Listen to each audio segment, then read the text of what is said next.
Alright guys, welcome back to Formula 1 News. Red Bull are so confident in their current and continued dominance of this cycle of regulations that they've effectively taken to mocking other teams for not understanding what they're doing so well. Their technical director saying their DRS advantage has been here now for 2 seasons, and still other teams don't seem to understand where it's coming from. They're mind blown that other teams can't figure it out, when apparently it's just so obvious. Very much enjoy your thoughts in the comments below. Hit the like button if you enjoy. Subscribe if you're new as always. First of all, a couple of things on driver silly season updates. Carlos Sainz will drive for Ferrari next year, but the year after that his contract expires. Apparently he has interest from multiple teams. There are no shortage of offers, but those are not from, apparently, actually in this tweet, from top teams. Makes sense, right? Is Sainz going to get a Mercedes offer, a Red Bull offer, an Aston Martin offer, a McLaren offer? No. So you're then looking at alternatives. I'm thinking probably Sauber and the Audi project they are going to be going with going forwards. We think that Alfa Romeo are going to effectively partner with Haas and continue that kind of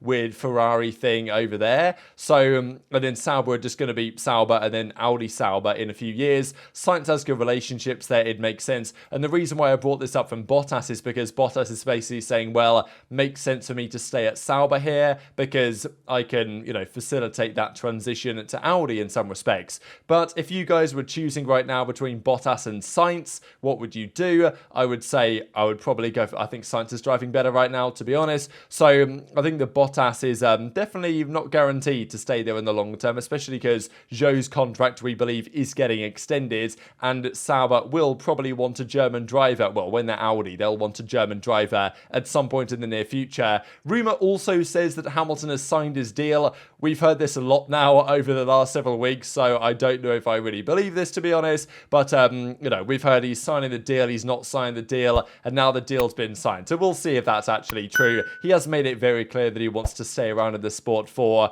even longer than I think many of us expected. The rumour is that he wants to be here for another 5 years at least, which would be great to see, I think, if he can keep it up. What that contract looks like with Mercedes is another question entirely, but he wants to give himself chances to win the 8th world title. And the rumour is it's going to be announced before the Dutch Grand Prix, which is the first race back after the summer break. But we'll see about that. I wouldn't hold your horses, to be honest. Now, let's talk about this Red Bull drama, to be honest, because the way they speak about their car and their team now is just so funny to me. They know that they're so far ahead of the competition that they're effectively taking the mick, as far as I see it. So Helmut Marko says, and this guy usually does things like this when he's confident, saying, surprisingly, our competitors, Mercedes and Ferrari, are very disappointing. They have failed to develop their car and are still struggling with various problems. And he is correct. At the end of the day, Red Bull have done a phenomenal job this season and last season as well. But really you've got to look at Mercedes and Ferrari dropping the ball, because you look at the progress Aston Martin have made, you look at the progress McLaren have made mid-season, you've got to think that Mercedes especially, given those are 2 customer teams, but also Ferrari, given their challenge at the start of last season, should be way closer to Red Bull than they are. So I think it's Red Bull doing a great job, but it's also Mercedes and Ferrari letting us down that's causing a rather, anticlimactic season, shall we say. But one of the advantages the Red Bull has had and continues to have is this DRS advantage, and it's been described now since pretty much right at the start of last season as a mega advantage. Red Bull clearly figured out whatever they're doing with the car, and let's be honest, if Ferrari's engineers and if Mercedes engineers don't know what they're doing, then I sure as hell don't know what they're doing. We'll discuss some possibilities in a few minutes time, but I don't really trust Reddit or Twitter engineers on this one. More so, if the teams don't know, then I don't really think that people on Twitter or Reddit know necessarily. But still, from the very first race, Adrian Newey and his team had designed a DRS that was very effective indeed. And even this season, we're like halfway through the season, and we still have teams saying, wow, this DRS is crazy. Their advantage is so big. We don't understand how they're able to do this exactly. And in the last couple of races, there was discussions from Hamilton and also from Vasseur, and I think maybe from Andreas Seller as well. A lot of teams were saying, this is kind of interesting, especially Hamilton and Vasseur. And Hamilton, he's not an engineer, right? He's not meant to know how this works. But he was making the point, and maybe the point on behalf of Mercedes, that, this is interesting that Red Bull's DRS over some of the races was less powerful. I think we generally saw that on the slightly higher downforce circuits, such as Hungary, but also on the circuits before, even Silverstone, Spain, for example. The DRS boost that they got when the rear wing flap is opened wasn't as much as they they were getting on some lower downforce tracks. So Hamilton was kind of saying, that's interesting. Where did this advantage go? Is it a trick they're exploiting that they've, been forced to say, all right, we're going to sweep that under the rug because we were doing something illegal? Now, Red Bull say they have gone through multiple tests with the FIA to check the validity of their rear wing, and it all checks out. It's all in the aero, and it's not as simple as like, oh, the flap opens and therefore the air goes through the flap and therefore less downforce. There's more to it than that, and well, maybe for some teams with not particularly good DRS, that's all there is to it. But for teams like Red Bull, there's way more to it than just that. And Pierre Vacher, technical director at Red Bull, can't figure out why, because we heard going into Belgium that the DRS advantage was going to be back. That's what the word on the street was, that Red Bull, because we didn't really see in the previous races any crazy Red Bull straight line speed overtakes like you saw in Australia at the start of the year, Baku at the start of the year, for example, when it just looks like an absolute rocket ship going past. We saw that again in Spa. And Red Bull was saying before that race weekend, like, look guys, watch out, the DRS advantage is going to be back. They knew that they were going to have this very strong DRS there again, and the other teams didn't seem to. So Pierre Vacher says, technical director at Red Bull, the crazy thing is, people are talking about it 2 years after we introduced it. Like, literally race 1, they had this, and no other team has figured it out until today. We have had hundreds of tests by the FIA to see if we had used a trick, and people even recently, talking Hamilton Vasseur, don't understand why on high downforce tracks the advantage disappears. Okay, that means they haven't been able to figure it out yet, and that surprises us a lot, which I think is incredible, right, for this guy to say that they're just so confident that they have this incredible advantage that is not going to go away anytime soon. And even Andreas Seller from McLaren said, well, they're going to have this advantage for some time. It's been like 2 years.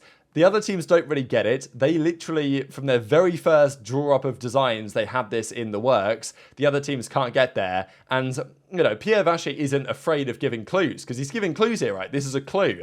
And we'll discuss what it could mean in a second. But he's like, yeah, we're very surprised. And frankly, I think they're somewhat disappointed that other teams just haven't figured it out. These are some of those numbers put into perspective here. And there are other factors in play here for the Belgian Grand Prix, because you've got the slipstream effect. You've got the fact that because Russell and Hamilton had different rear wing levels, they had very different straight line speed with no DRS, but when DRS is active, it dumps a lot more drag on a higher downforce rear wing than it does another one. So that might be part of the clue in play here, right? When you have a higher downforce rear wing, it should dump more drag when you open the flap, and therefore have a bigger advantage. But we tend to find that on circuits that are lower downforce, so Hamilton was getting barely anything, right? I mean, he went from, 320 to 333. So he was barely getting like 13 kph from his very slim rear wing, which was a similar straight line speed to the Red Bull, right? 320, 320. So you can argue that both of the Red Bull and the Mercedes rear wings were similar, but yet the Red Bull is gaining, 50% more straight line speed from its activation than the Mercedes of Hamilton is. So with the slimmer rear wings, that's where they gain their edge, it seems. When the rear wing is slimmer and it gives less advantage to the other teams, Red Bull still get the same advantage as if they chucked a massive barn door rear wing on the back of the car and are using that with DRS, which gives you more of an edge. So where's this coming from? And as I say, if Ferrari and Mercedes and all the other teams and engineers still don't know, because they're still asking the questions to the media, like Hamilton clearly didn't know, and as I say, he's not meant to. He's not an engineer. His job is to figure these things out, and maybe you can say the same thing for Vasseur, but they were speaking to the media about this as always interesting. Why has the Red Bull DRS advantage gone away on high downforce tracks? And Red Bull are like, well, if you understood it, you'd know exactly why that advantage goes away on higher downforce tracks, but clearly people don't understand it, and neither do I. Like, let's be honest here, right? If you guys can come up with a good explanation in the comments, I would be interested to read them. There's been some debate whether, because I don't think the diffuser is going to be massively involved in this. So as you guys can see here, right, we've got the rear wing itself, we've got the beam wing, which is this part down here, and then you've got the diffuser at the bottom of the car, all downforce generating implements, and these all work together with the airflow. So what Red Bull have done better than anybody else is when the flap opens on the rear wing, somehow the airflow on these other parts that's generating downforce is affected by that, so that these other components also generate significantly less downforce. But the beam wings of the, the Red Bull and the Mercedes don't look that dissimilar, to be honest. So many people have said, well, maybe, because if you look at the Red Bull rear wing from the front on, it does look a little bit different in terms of how it starts interacting with the air compared to some of the other teams. So maybe there's a way in which they're using that to their advantage. But it's interesting that they say that, he even gives a straight up clue that on higher downforce tracks, the advantage disappears. On lower downforce tracks, it's there again. So it almost sounds like Red Bull wants other teams to figure out what they're doing, right? They're like, please, guys, get with the program, right? We've been able to do this for quite some time now, and you guys still don't understand. So everyone can tweet your thoughts on that in the comment section below. Will other teams figure that out at some point? I hope they do, because I want to see, other teams actually have a chance to overtake Max. Max hasn't been overtaken this year because he's been leading most of the time, but also you just can't overtake a Red Bull. It's so difficult with the straight line speed and the fact that other cars don't have the DRS that Red Bull generally have. Now, just speaking of Red Bull quickly, Max Verstappen, I thought this was probably Helmut Marko, I think, going one step too far. So he was talking about Max and the fact that he could put a Haas or an AlphaTauri on pole in mixed, drying, interesting conditions. Now, could Max put an AlphaTauri or Haas on pole? Yes, in the same way that Kevin Magnussen put a Haas on pole last year in Brazil in fortunate conditions, mixed conditions. And if Kevin Magnussen can put a Haas on pole, then I would say the majority of the drivers on the grid can put a Haas on pole in the right scenario. Certainly Max could. Is this over-egging it a bit? I think it probably is. Look, Max had some great P4s in the Toro Rosso back in the day, but it's not like he was banging even the second or third fastest car. It's not like he was banging them on pole all the time. And even with the great driver that Max Verstappen is, okay, sure, mixed drying conditions, good conditions of Max, wet track or whatever, sure, I think he could do a better job in the AlphaTauri than Tsunoda or Danny Ricciardo could, and I think he could do a better job in the Haas than Kevin Magnussen or Nick Hülkenberg could. But would they be anywhere near pole? I don't think so, personally, but still, Helmut Marko's going guns blazing on this one, and I can't blame him right now, because that's the way the Red Bull operate, and obviously Verstappen's driving ridiculously well and consistently, and even Vasseur, throws a little bit of, not exactly a dagger in, but I thought it was interesting, his assessment here, saying that Sainz and Leclerc are on exactly the same level. They are equal, and, they are effectively treated the same. As he also says about Mercedes, they treat Hamilton and Russell the same. The only team with the first driver, number one driver,